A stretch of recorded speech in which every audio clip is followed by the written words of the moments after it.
देश में लगातार पेट्रोल डीजल की बढ़ोतरी के बाद अब इंडियन ऑयल जो एसोसिएशन है वो 1 जून से हड़ताल पर जाने की चेतावनी दी है।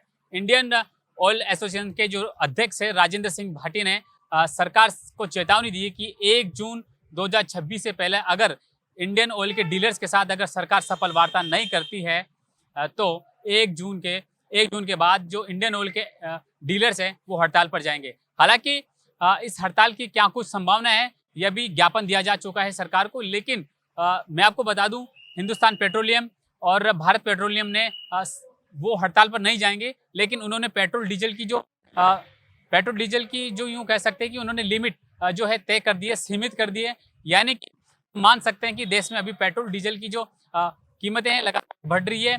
दूसरी ओर देखा जा रहा है कि वाकई में कच्चे तेल की जो कीमतें हैं अब लगातार बैरल पार करती जा रही है, ये लगातार बढ़ती जा रही है। यही कारण है कि भारत में भी लगातार पेट्रोल डीजल की कीमतें भी महंगी होती जा रही है। साथ में सीएनजी भी लगातार महंगी होती जा रही है।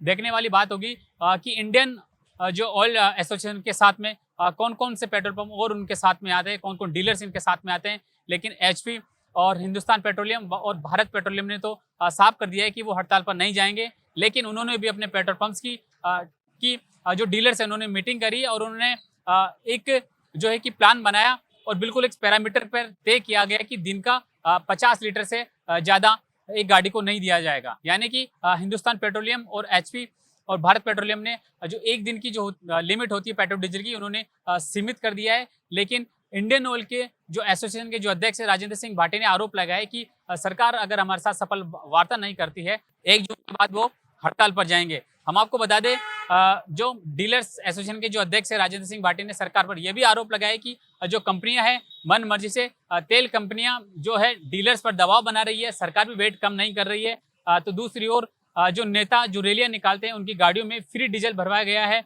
उनका भी अब तक भुगतान नहीं किया गया है। यानी कि कहीं ना कहीं तेल कंपनियां घाटे में है या नहीं है, लेकिन डीलर्स किस तरह से सरकार के सामने गुहार करते हुए नजर आ रहे हैं कि उनकी समस्या को सुना जाए। अब देखने वाली बात है कि इंडियन ऑयल एसोसिएशन की इस चेतावनी के बाद सरकार क्या इंडियन ऑयल डीलर्स के साथ में सफल वार्ता करती है या बैठक करती है, देखने वाली बात है। लेकिन 1 जून तक इंडियन ऑयल जो एसोसिएशन है उन्होंने सरकार को चेतावनी दी है, अगर उनकी मांगे नहीं मानी जाती, उनसे टेबल वार्ता नहीं की जाती और तेल कंपनियां जिस तरह से लगातार उन पर दबाव बना रही है, अगर ये सफल वार्ता नहीं होती है तो 1 जून के बाद इंडियन ऑयल एसोसिएशन के जो अध्यक्ष है उन्होंने चेतावनी दी है सरकार को कि वो हड़ताल पर जाएंगे। अब देखने वाली बात है कितना जल्दी सरकार इंडियन ऑयल एसोसिएशन के साथ में टेबल वार्ता करती है। कैमरामैन सचिन यादव के साथ में राकेश रवानिया, गोल्डन हिंद, जयपुर।